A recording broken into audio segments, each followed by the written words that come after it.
안녕하세요. 한겨레 TV가 만드는 한겨레 대담 프로그램 한겨레 담, 오늘 세 번째 시간입니다.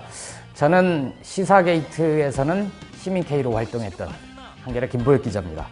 오늘은 파주 출판단지에 있는 돌베개 책방 행간과 여백에서 누구를 인터뷰하러 왔는데요. 오늘 제가 만날 분은 시민 Y입니다. 명랑 시민 Y를 만나기 위해서 새벽같이 달려왔는데요. 최근 파주에서 9 to 6 생활을 즐기고 계신 시민 Y를 지금 바로 만나보겠습니다. 안녕하세요. 네, 안녕하세요. 뭐라고 불러야 되죠? 저는 예전에 의원님이라고도 부르고 장관님이라고도 부르고. 이 동네에서는 다 저보고 선생님이라고 불러요, 사람들이. 네. 보통 이제 우리나라에서는 편하게, 그렇죠. 예, 주로 이제 지식을 다루는 분야에 종사하는 사람들은 뭐 김 선생, 이 선생, 유 선생 뭐 이렇게 하니까요. 저도 선생님이라는 호칭을 굉장히 좋아하거든요.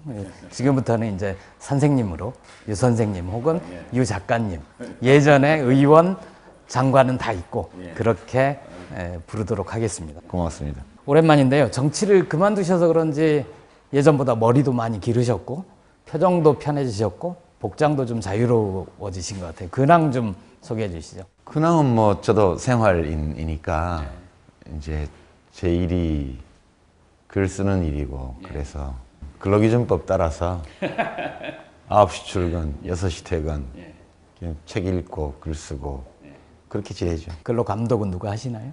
제가 하죠. 예, 자율규제. 출근부 도장 예, 출근부는 없습니다.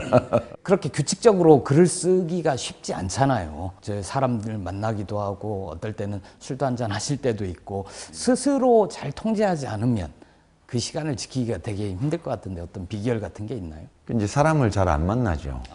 제가 정치를 한 10년 했기 때문에 네트워크가 굉장히 커졌거든요. 아는 사람이 많고.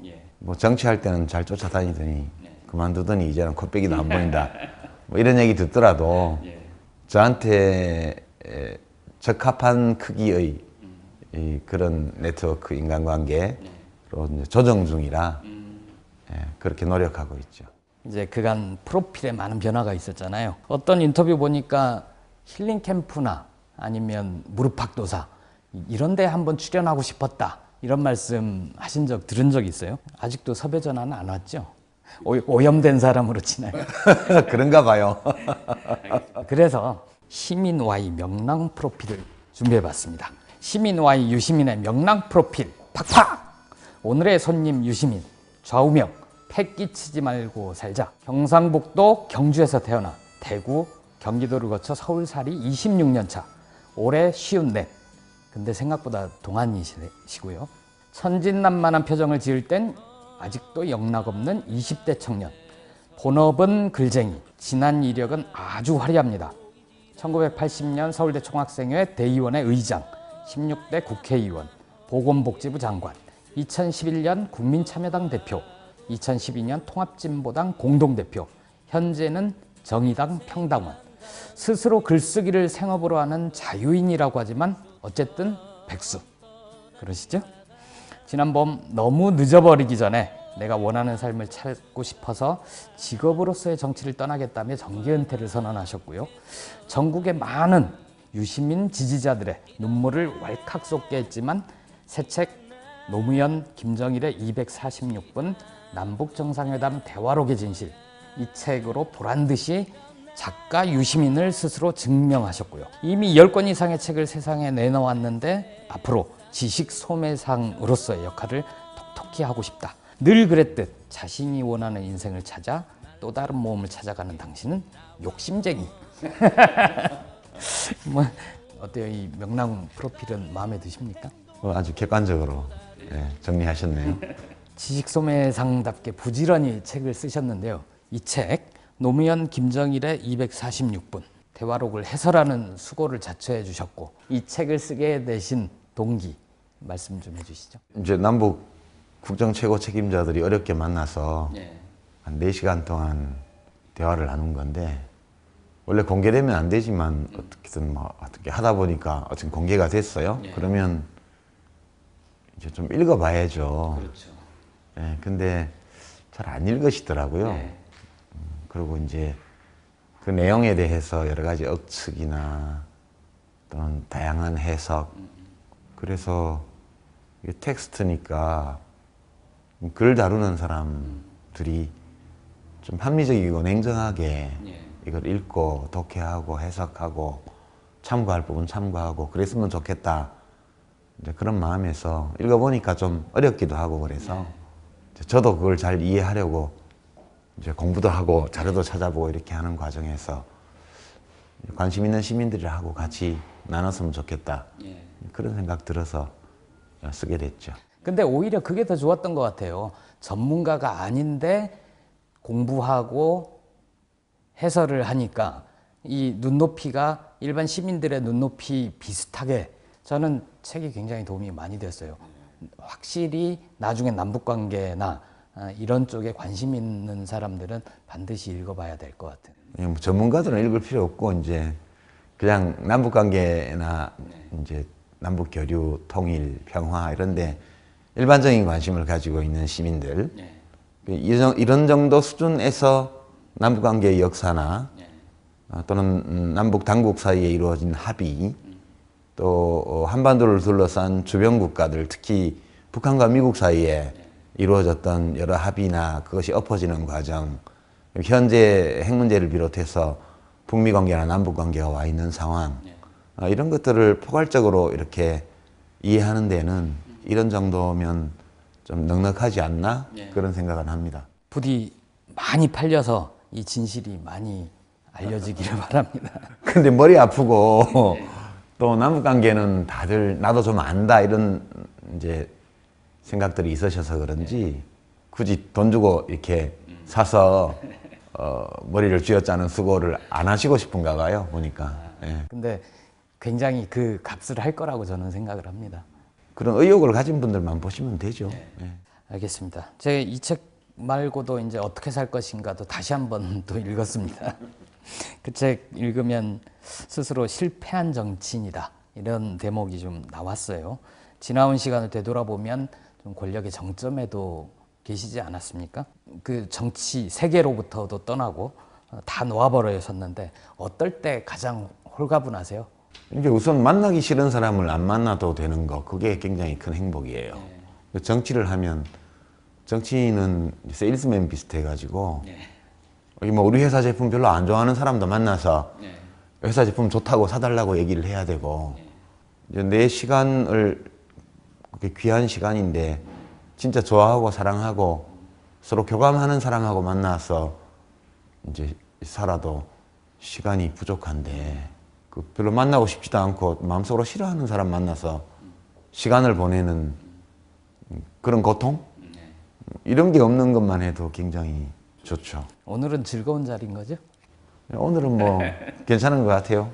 어떻게 살 것인가를 보니까 그 이제 정치는 본질적으로 이상과 비전, 정책과 아이디어 경쟁이지만 열정과 탐욕, 소망과 분노, 살수와 암수가 맞부딪히는 권력 투쟁이기도 하다. 정치가 내포한 비루함과 야수성을 참고 견디는 삶에서 벗어나고 싶었다. 이런 말씀도 하셨어요. 근데 이제 뭐 저는 정치의 본질적인 측면을 굉장히 잘 짚으셨고 직접 경험을 하셨으니까 정치가 마약 같을 때도 있다는 느낌이 들거든요. 실제로 과거에 정치인이셨던 분들이 그쪽을 못 떠나고 계속 배회를 한다거나 뭐 이당저당 기웃거리기도 하고 그래서 혹시나 이제 자유로워지셨지만 그것 때문에 금단 현상 같은 걸 겪거나 그러지는 않으세요? 근데 저한테 정치는 그런 행복 물질이 나오는 게 아니고 오히려 굉장히 이제 통증을 느끼게 하는 그런 순간들이 훨씬 더 많았죠. 그러니까 저는 금단 증상이 있는 게 아니고 그 반대 현상이죠.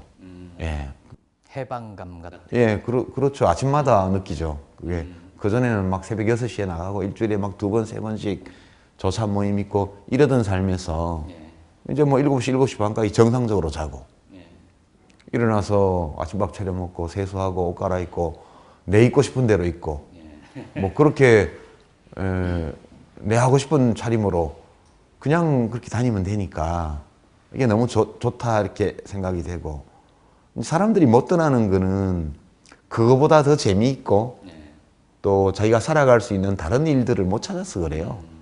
그 정치가 마약처럼 그렇게 쾌감을 줘서 그런 면도 없지는 않겠지만 그거 말고 이 사회 속에서 이 공동체의 구성원으로서 무언가 자기 자신에게도 의미가 있고 타인과 사회에도 의미가 있을 수 있는 그런 일들을 할 수 없게 됐기 때문에 못 떠나는 거예요. 예.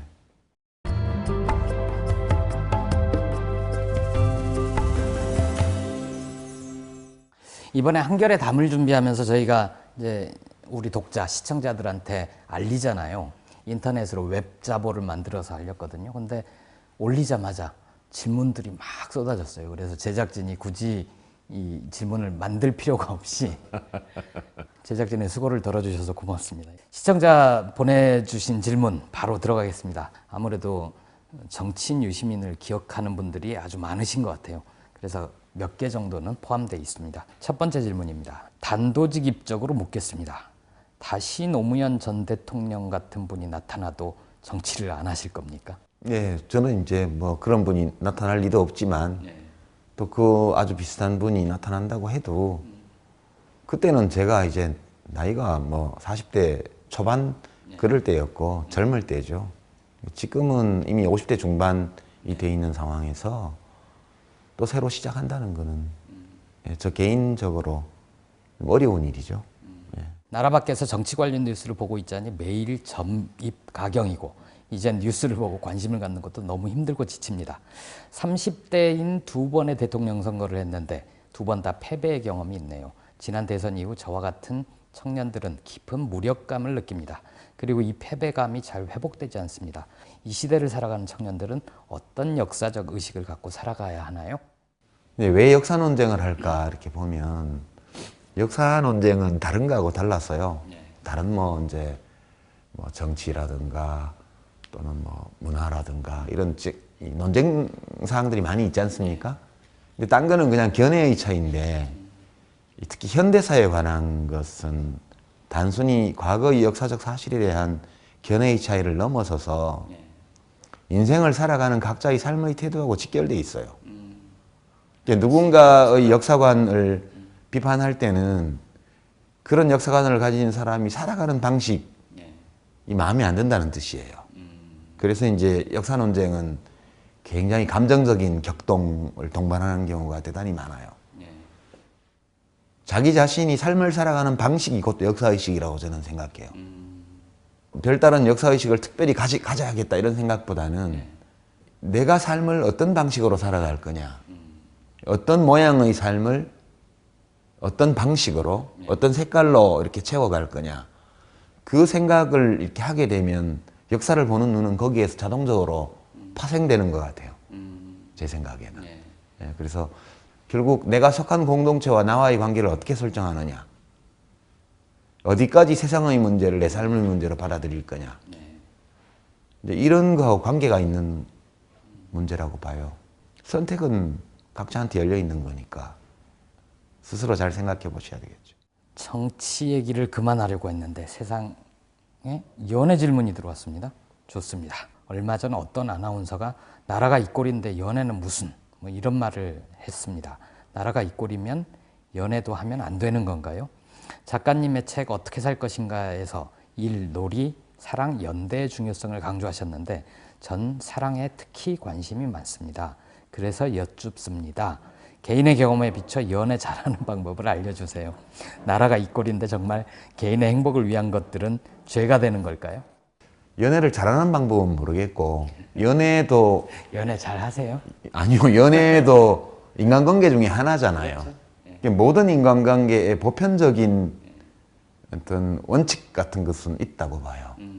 그러니까 모든 인간관계에서 기본 원칙이 돼야 되는 것은 타인을 독립적인 인격적 주체로서 인정하고 존중하는 게 출발이라고 봐요. 의존하거나 지배하거나 이렇게 하는 것은 정말 좋지 않은 인간관계라고 생각하죠. 우리나라는 보면 문화가 사람들 사이의 관계가 너무 의존적이에요. 부모 자식 관계도 그렇고 연인 부부 관계도 그렇고 선생님과 학생들 관계도 그렇고 대학에서도 심지어 교수와 학생 사이의 관계도 그렇고 또 정치에서도 보스와 뭐 조직원 사이의 관계도 그렇고 이게 굉장히 모든 것을 함께 해야 된다는 식의 상호 의존적 관계가 많아요. 누군가에게 의존하게 되면 그 존엄을 지키기가 어려운 상황이 많이 생길 수밖에 없어요. 이제 의존하기 때문에 지배할 수 있는 거거든요. 연인 관계라는 것도 저는 똑같다고 봐요. 뭐 정당이나 정치에서는 어떤 이념적 끌림, 공동의 이상 이런 것들이 끌림의 요소라면 연인 관계라는 것은 다분히 육체적이고 정서적인 끌림의 관계가 거기 같이 들어있는 거기 때문에 그것이 연인 관계의 특수성이죠. 그러니까 그 특수성이 인간관계의 보편성을 압도해서는 그거는 좋은 관계가 될 수 없다고 봐요. 남자든 여자든 나를 존중해주는 사람을 사귀는 게 제일 중요하다고 저는 생각을 해요. 그런 존중 속에서 배려도 나오고. 그럼요. 다 해주는 사람? 이거는 저는 최악이라고 봐요. 다음 질문 갈게요. 정치인 시절부터 솔직하고 화끈한 입담에 반했습니다. 그래서 팬도 많고 안티도 많은 걸로 알고 있습니다. 그럼에도 자기 표현에 솔직한 이유가 있습니까? 그건 그냥 성격이죠.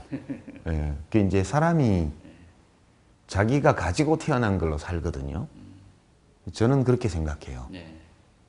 자기가 가지고 태어난 것을 더 발전시키고 가다듬고 키우고 이렇게 하면서 사는 거예요. 없는 거 가지고는 살 수가 없거든요. 내가 뭐 가지고 태어났나 그걸 잘 살피고 자기가 태어난 거 가지고 살아야 된다고 봐요.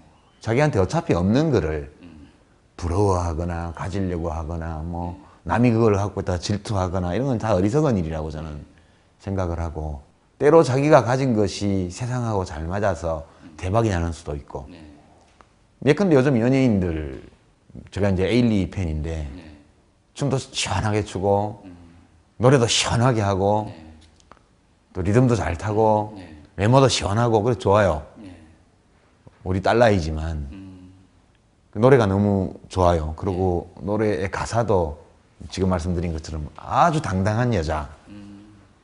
그 에일리가 가진 재능이라는 게 100년 전만 하더라도요 돈을 벌 수 없는 재능이에요. 근데 그게 이 21세기 대중문화의 시대, 미디어의 시대를 맞이해서 엄청난 돈을 벌게 해주잖아요. 그게 행운이거든요. 재능과 시대가 맞아야 된다. 그럼요. 그래서 돈을 많이 번 사람들은 이게 내 재능이 돈을 벌었다 이렇게 생각하면 안 되고 내 재능이 시대와 맞아서 돈을 벌게 됐구나. 그렇게 생각하는 게 맞죠. 그렇게 생각하면 돈을 좀 다르게 쓸 수 있을 거라고 저는 보는데 그러니까 조금 운이 없으면 내가 가지고 태어난 거하고 세상하고 딱 맞지를 않아서 매치가 안 돼서 큰 돈을 벌 수 없거나 큰 명예를 얻을 수 없거나 그러기도 해요. 그럼에도 불구하고 자기가 가진 걸 가지고 사는 게 제일 좋은 그런 삶의 방식이라고 저는 생각을 하고 인생이라는 것은 자기를 표현하면서 사는 거다. 그렇게 생각해요. 자기가 그 사람이 뭘 하고 살든 진짜 그것이 즐겁고 자기에게 의미가 있다고 생각한다면 그건 자기를 표현할 때거든요. 어떤 사람은 노래로, 어떤 사람은 작곡으로, 어떤 사람은 운동으로, 어떤 사람은 글쓰기로, 어떤 사람은 정치로 다 자기를 표현하는 거예요. 자기 안에 있는 어떤 것. 그런 점에서 보면 저는 정치를 하는 동안도 제 자신을 충분히 표현하면서 살았고 글쓰기 역시도 제가 가지고 있는 생각, 제가 느끼는 감정 이런 것들을 표현하는 방법이거든요. 다음 질문이 글쓰기에 관련된 거니까 이어서 갈게요. 유 작가님의 솔직하고 담백한 글을 참 좋아합니다. 글쓰기와 무관한 일로 밥벌이를 하고 있지만 글쓰기를 잘하고 싶은 욕망이 있습니다. 이 욕망을 채워줄 수 있는 팁을 주신다면 몇 가지만 소개해 주세요. 제가 팁이 그거죠. 우리 말 어휘를 아주 풍부하게 그리고 아름답게 구사한 책을 반복해서 읽는 거. 그 다음에 작은 수첩을 가지고 다니면서 끝없이 메모하는 거.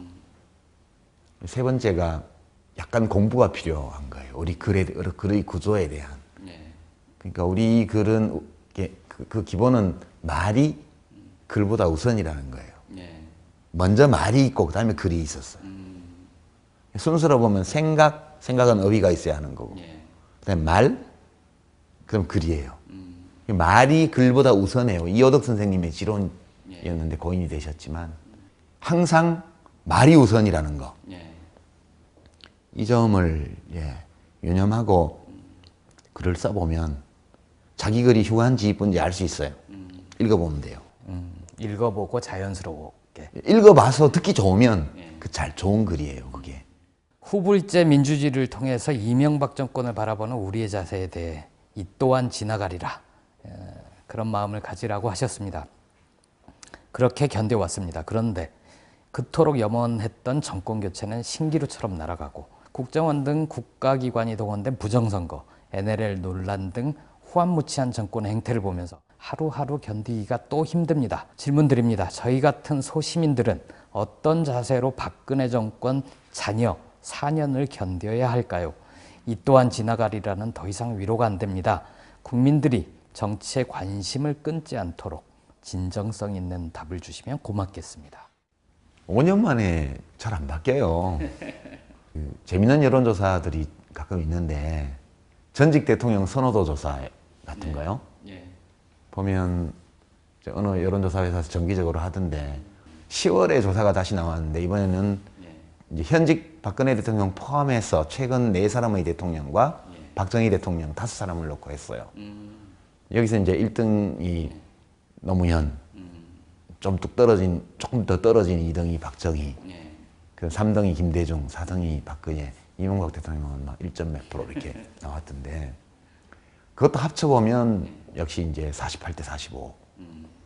그래요. 그 이야기는 전직 대통령 선호도라는 지표를 놓고 보면 대한민국 국민이 둘로 딱 나눠져 있다는 거예요. 거기에 자기의 정치적 지향이 포함되어 있는 거죠. 정치만 들어있는 게 아니에요. 이 진영은 정치로 갈라진 진영이 아니고 철학, 도덕, 삶의 방식, 인생관으로 갈라진 진영이에요. 그래서 이게 반씩 나눠져 있는 거거든요, 우리나라에. 그래서 역사 논쟁이 치열한 거예요. 그래서 이제 이분은 아마 노무현 대통령이나 김대중 대통령 좋아하시는 분일 텐데 결국은 이렇게 반씩 나눠 있는 상황에서 박근혜 대통령과 박정희 대통령을 합치면 그게 거의 45% 돼요.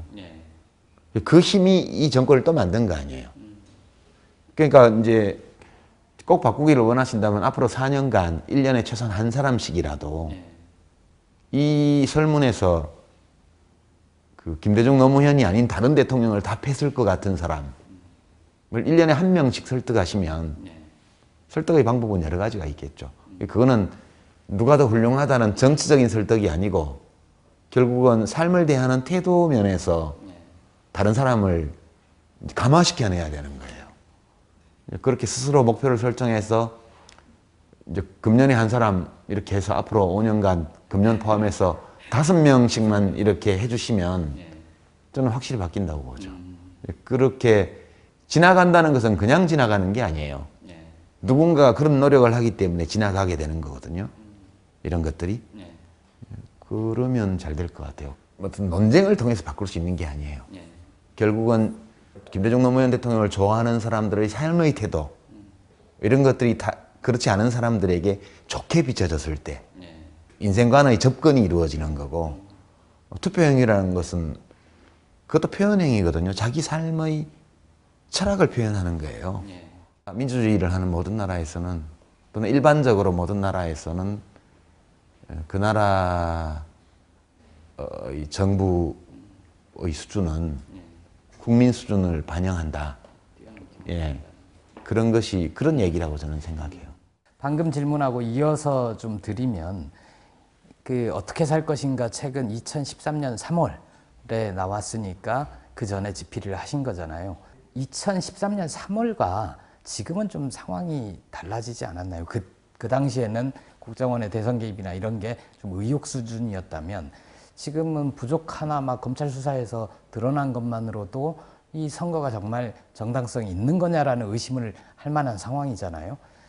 그래서 그때는 이제 다 인정하고 넘어가야 된다라는 식으로 말씀을 하셨는데 지금도 만약 지금 시점에서 그 대목을 쓰신다면 같게 쓰실 거예요? 이제 선거가 끝났을 때는 저는 축하하는 마음을 갖고 있었고 또 잘 되기를 바라는 마음도 갖고 있었어요. 근데 그거하고 또 이제 집권을 해서 해나가는 걸 보면서 잘한다 못한다 판단하는 건 별개의 문제예요. 그러니까 지금 하고 있는 거를 보면 이것은 정권 말기 정상이에요, 원래는. 그러니까 집권 초기 9개월 동안 보여준 이 모든 모습들은 어떤 한 정권이 몰락해 갈 때 보여줄 수 있는 가장 추악한 모습이에요. 말기적 증상이라고 보통 이야기하는. 근데 어떻게 된 정권이 초기 1년 동안 보통의 말기 증상을 보일까? 그 점이 좀 놀랍다. 저는 그래도 박근혜 대통령이 그런 사람이라는 것을 알고 있었지만 그래도 대통령이 실제 되고 나면 그 자리가 주는 책임의식과 소명의식 또 그 자리에서 취득하게 되는 새로운 정보 이런 것들이 대통령으로 하여금 좀 더 시야를 넓히고 도량을 넓히고 이렇게 할 수 있을 것으로 기대했어요. 근데 아닌 것 같죠? 아닌 것 같고 지금 이 박근혜 정부가 하고 있는 일은 그냥 이념 전쟁을 통해서 나의 권력을 유지하고 단맛을 누린다. 이거 하나로 설명할 수 있는 것 같아요. 앞으로 4년 동안도 다른 것을 할 수 있는 역량이 없는 것 같아요. 제가 보기엔. 있으면 좋겠는데 없는 거 아닌가라는 의심이 점점 짙어지고 있죠. 네. 근데 지금 이제 우리랑 대담을 하면서도 박근혜 정부가 초기에 집권 말기 현상이 일어난다 이런 말씀을 하셨잖아요. 그런 거는 또 어떻게 보면 정치를 떠난 분이 왜 정치 얘기를 하냐 뭐 이렇게 비난을 하는 분도 있을 수 있지 않을까요? 그분들은 그런 얘기 왜 한대요? 정치적인 견해 표명을 정치인만 할 수 있다면 그거는 독재 국가죠. 그러니까 의사표시라는 것은 그 권리를 우리 헌법이 대한민국 국민 누구에게나 제한 없이 할 수 있도록 그렇게 권리를 부여했잖아요. 그래서 만약 정치 발언을 정치인만 할 수 있다면 다 국민들은 입 닫고 살아야죠. 그럼 기자분들은 왜 정치 기사를 쓰죠? 시사 프로 MC들은 오프닝이나 클로징 멘트에 자기 견해를 왜 얘기해요? 그러니까 그런 거는 무식한 주장이에요. 무식한 주장. 그냥 유아무개 싫으니까. 시민의 권리인 거죠. 예, 그럼요. 왜 남의 권리를 뭐라 해요? 예.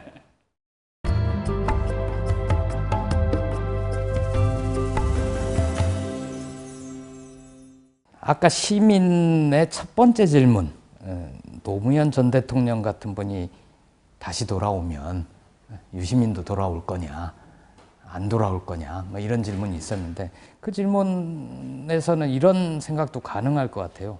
나 유시민 정치를 그만뒀었지만 이제 나의 정치를 하겠다. 유시민 당신이 좀 나서달라. 이런 식의 요청을 하면 그럴 때도 뭐 전혀 노 하시는 예. 건가요? 옛날에 그 누가 한 말인지 모르겠는데 흘러간 물로는 물레방아를 못 돌려요. 예. 꺼진 불도 다시 보자도 있잖아요. 이제 꺼진 불이 다시 일어나서 된 경우도 있는데 이제 김대중 대통령 같은 경우에 오랜 정치 생활을 통해서 이제 아주 잘 검증이 된 분이었고 그 어떤 경우에도 믿어주는 일정 수의 유권자들이 있었죠. 저는 그런 사람이 아니에요. 무슨 정치를 꼭 내가 제일 잘할 수 있다거나 내가 국가 운영을 해야 된다거나 그렇게 생각하지 않아요. 정치는 결국 물리적 강제력을 동반하는 국가 권력으로 사회를 이제 개선해 나가는 노력이라면 글쓰기나 이런 것들은 사람들의 이제 마음과 정신, 생각을 교류해서 이제 세상을 바꿔나가는 거거든요. 물론 뭐 세상을 바꾸는 것이 글쓰기의 목적은 아니고 글쓰기는 제 자신을 표현하는 일이고 제가 살아가는 방식이에요. 저의 생업이기도 하고 그런 거라서 제가 직업 정치인으로서 이 시대 안에서 나에게 주어졌던 역할 그런 것들은 이미 했지 않나 저는 그렇게 생각합니다. 예. 또 저 자신도 정치를 떠나고 이 모든 과정은 필연적이었다 그렇게 생각해요. 그러니까 제가 했던 모든 정치 행위, 그 정치 행위의 이면에 있던 그런 정치를 대하는 나의 태도, 삶을 살아가는 나의 자세, 그 마음 이런 것들이 총체적으로 대중의 평가를 받아서 제 자신이 저를 스스로 정치에서 퇴출시키는 결정을 할 수밖에 없는 그런 상황으로 갔다고 저는 보죠. 그래서 제가 뭐 정치를 또 하냐 안 하냐 이렇게 이제 물어보시는데 사람 잘 안 변해요. 그리고 스스로 변했다고 믿는 경우에도 인정받기 어려워요. 저는 그것이 현실임을 인정을 해요. 사람은 잘 안 바뀌기 때문에요. 제가 이제 시민들에게 당부하고 싶은 것은 특히 정치인들을 평가를 할 때는 말을 보고 평가를 하면 안 돼요. 말도 봐야 되지만 그 사람이 어떻게 살아왔는지를 봐야 돼요. 그 사람이 살아온 이력이 어느 선거를 임박한 시점에서 하는 말보다 훨씬 더 신뢰성이 있는 거예요. 남을 위해서 자기가 손해를 본 적이 전혀 없는 사람은 권력을 쥐고 나서도 남을 위해 뭘 하기가 굉장히 어려워요. 그 점은 분명하거든요. 사실은 저는 박근혜 대통령은 사람들이 어떻게 사는지 모른다고 봐요. 보통의 사람들이 이 세상에 대해서 어떤 불안감을 가지고 또 세상을 살아가면서 어떤 억울한 일을 당하는지 또 힘이 없고 돈이 없다는 이유로 어떻게 무시를 당하는지 그리고 그 무시당하고 차별을 받고 이러는 것에 어떻게 대응하면서 나름대로 살아가는지를 전혀 알지 못한다고 봐요. 그런 사람은 그런 서민들, 힘없는 시민들을 위한 정치를 할 수 없어요. 기본적으로. 아무리 좋은 말을 하더라도요. 그런 점을 말씀을 드리고 싶고 제가 뭐 박근혜 정부하고 엄청나게 투쟁하는 한이 있더라도 직업 정치인으로서가 아니라 시민으로서 싸울 거예요. 글 쓰는 사람으로서. 시민으로서. 대한민국 헌법이 나에게 부여해준 모든 권한을 가지고 모든 권리를 가지고 싸울 거거든요. 그러니까 저보고 정치 은퇴한 사람이 왜 정치 발언하냐 이런 무식한 얘기는 더 이상 듣고 싶지 않아요. 앞서 예고했던 대로 유시민 작가님이 힐링 캠프에 출연하고 싶었던 바람 말씀드렸었는데요. 아직 섭외가 안 들었다고 그래서 저희가 먼저 힐링 선물을 준비했습니다. 제작진이 심사숙고해서 고른 선물인데 마음에 들지 모르겠습니다. 공덕동에서 가장 맛있는 집의 원두입니다. 아, 예, 고맙습니다. 안 그래도 사무실에 지금 커피 떨어졌는데. 아, 그런가요? 예. 저희 한겨레 TV 시청자분들께 마지막으로 인사 한 말씀 해주시죠. 말하다 보니까 두서도 없이 뭐 온갖 얘기를 하게 됐는데요. 추울 때는 옆에 사람 이렇게 껴안으면 서로 다 따뜻하거든요. 예. 많이 추울 때일수록 이렇게 옆을 돌아보는 지혜 이런 것들이 추운 계절을 이겨내는 좋은 방법이라고 저는 생각합니다. 오늘 우리 나눈 이야기가 약간 따뜻하게 될 수 있는 그런 이야기가 됐으면 하는 바람 가지고 말씀드렸는데 잘 되는지는 모르겠습니다. 따뜻하게 겨울 잘 이겨내시기 바랍니다. 1985년 5월 27일 26살 청년 유시민은 항소이유서에서 이렇게 씁니다. 마지막 문장인데요. 슬픔도 노여움도 없이 살아가는 자는 조국을 사랑하고 있지 않다. 그로부터 시간이 한 30년 흘러서 유시민 작가님을 오늘 다시 만났습니다. 민주주의에 대한 믿음 다시 한번 생각해보는 좋은 시간이었습니다. 긴 시간 내주셔서 고맙습니다. 달려가네